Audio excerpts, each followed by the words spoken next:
Samsung just announced the world's first privacy display, and that's available only on the Galaxy S26 Ultra. So how this works is, let's say somebody next to you is trying to look at your screen. Well, if they're 15 degrees off axis, the privacy display is turned on so they can no longer see what you are looking at. And the cool thing about this is it can be enabled per app, per different security screen you're on, or even your notifications, which is really cool. So instead of buying a screen protector, it's right there built in on the S26 Ultra. Now to show this off, let's check out a video here. So if I'm watching a video, don't want the person to see what I'm watching, you can see that's enabled also in landscape mode, which wouldn't work on those screen protectors. And then here, doing a comparison between the S26 Plus on the left and the 26 Ultra on the right. As I'm looking from the side there, you can see the privacy screen enabled on the right, and going to the left, you can see it enabled there as well. So I think this actually works really well. You see a little bit change in the pixels, but that is how this is working. Certain pixels are being turned off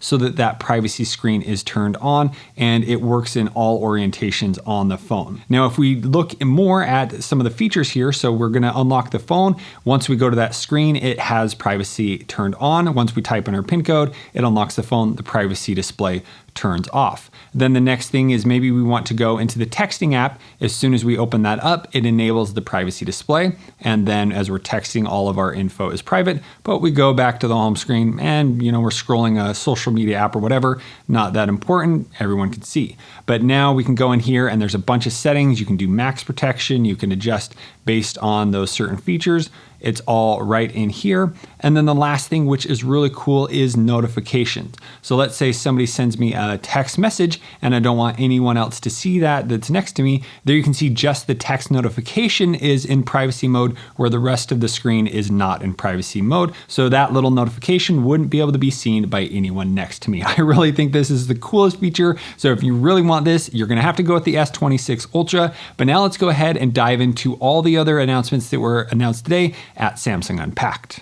Now let's take a look at the rest of the Samsung Galaxy S26 lineup. Starting off with the different colors, here we have the white, we have the black, we have the cobalt violet, and we have the sky blue, and there are a few other online exclusive colors. Now here we have the Galaxy S26, and all of these devices now have the Snapdragon 8 Elite Gen 5 for Galaxy, which increases the NPU by 39%, the GPU by 24%, and the CPU by 19%. Now the S26, not much is different, but you do have a new 256 gigabytes of internal storage or a 512 gigabyte option. So that has been increased from previous years, which is great. And then here on the bottom, you do have your SIM card, and then you have the super fast charging at the 25 watts. And then you can do super fast wireless charging at 15 watts.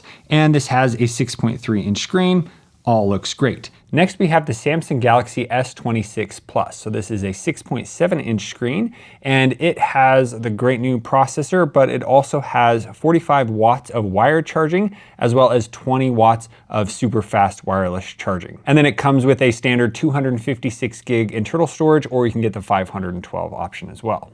And then here we have the Samsung Galaxy S26 Ultra, which has a 6.9 inch screen. And as for charging, it now has super fast charging 3.0, which means it's 60 watts, and that can go from 0 to 75% in 30 minutes, which is awesome. And then you also have 25 watts of super fast wireless charging. Now, one of the other big changes on the Ultra is they've changed from the titanium to the armor aluminum, but it's stronger than what they were using on the S24 Ultra. So you're gonna have a stronger frame. And then they've made this much thinner. It is the thinnest Galaxy S26 Ultra. As for storage, you have the 256 gig option, as well as the 512 or 1 terabyte. And that is coming in at 7.9 millimeters thick, and compared to all of the other devices, here we have 7.3 inches on the Plus and 7.2 inches on the regular S26. So it's actually very thin when you compare it to all the models. Now, as for the design on all of these and the Ultra usually has a more sharp edges, but they now have all been aligned where it has a nice round edge, all aligned looking the same,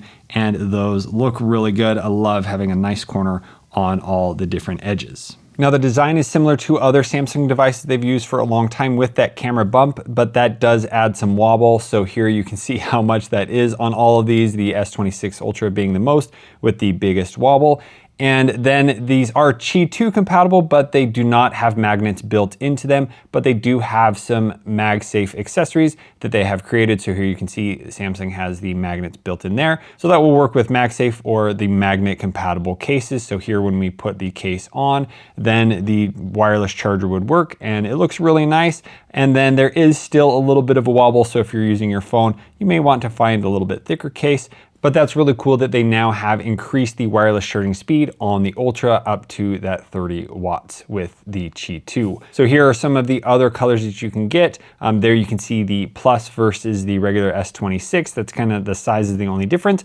And then here, the main reason you might want to go with the Ultra is it still does have the S Pen built into it. So here, when you pull out the S Pen, it then allows you to simply write on. So this is your off-screen memo, simply write on it, put your S Pen back and it saves it. Now, as far as features on the S Pen, this is the same thing we saw last year. There's no more Bluetooth support, but it has all the other features. So you can press the button to pop up Air Command. You have all your quick different actions you can do there. So looking through the settings, everything is the same that we've seen for a long time with the S Pen. So it's great that it's still there. No improvements, no enhancements, but really a great feature. I love how precise the S Pen is compared to using your finger on the screen to be able to draw or accurately act with the app that you are using. So really great that it is still here and functional. And one thing on the pen, it also has that rounded corner as well. So if you put it in wrong, you will see a little bit of a bump there on the corner, so you can easily turn it the other way. But then here I'm just showing off some of the other screen write features and things that you have seen before on the S Pen. I've shown that off many times previously. Now, one of the cool things with the S Pen is if you have the S Pen out, you can just simply write on a text box instead of typing and it will instantly convert it into text. And so whatever you write, if I write how you go, it's gonna write how you go. So it is very accurate in what it is able to write out. Now, as for the displays, they're all very similar with 2600 nits of brightness and then 1 to 120 hertz refresh rate. The Plus and the Ultra do have something called Pro Scaler, which makes the image much sharper and clearer. Now, talking about the cameras, they all have the same front-facing camera of 12 megapixels.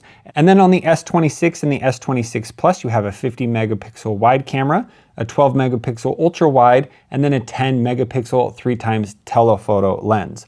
On the Ultra, you have the 200 megapixel wide, the 50 megapixel ultra wide, the 10 megapixel 3x telephoto, and the 50 megapixel 5x telephoto. Now, one of the big differences on the Ultra, where you have the ultra wide with an f1.4 aperture and the zoom camera at an f2.9. So you're gonna have a lot more light coming in. Now, some of the demos here, we're able to display how much better these cameras are because there's a lot more light coming in, but it's also doing a process where it's combining multiple cameras in one, so you're having way less noise in your nighttime footage. They have this night photography option. I think they call it nightography. And so it's able to make it look really nice here at night with these different demos. And then here they also have a new ocean feature mode where as you take your phone underwater, you're going to lose a lot of color being under the water or in the ocean, where with this ocean mode, it's going to bring back the natural colors, even though we're very far under the ocean. Now, I already mentioned the Samsung 8 Elite Gen 5 processor, but some of the other things they've done to improve performance is the new 2% larger vapor chamber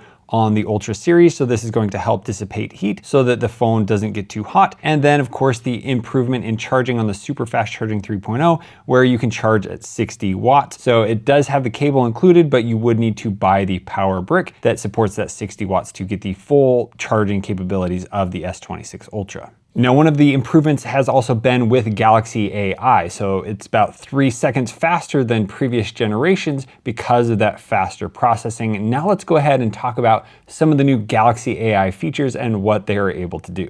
First, here in Photo Assist, I just took a selfie. Now we're going to add some enhancements to this. So we're going to add a new background. So we just need to say what we want it to do, and then it's automatically going to use its AI and change the background. So there you can see just with the tap what it looked like before and after. Pretty cool. And now you can take this a step further to add all these filters. So there's all kinds of things that you can choose, and once you select them, then it's going to generate, and here we now have a 3D photo. So it's created this new profile picture that I have. Looks really, really cool. And then you could actually just print this off, send it to a printer here, and you have this nice looking photo that I can now frame. What do you think, is the 3D version of Brett or the real version of Brett better?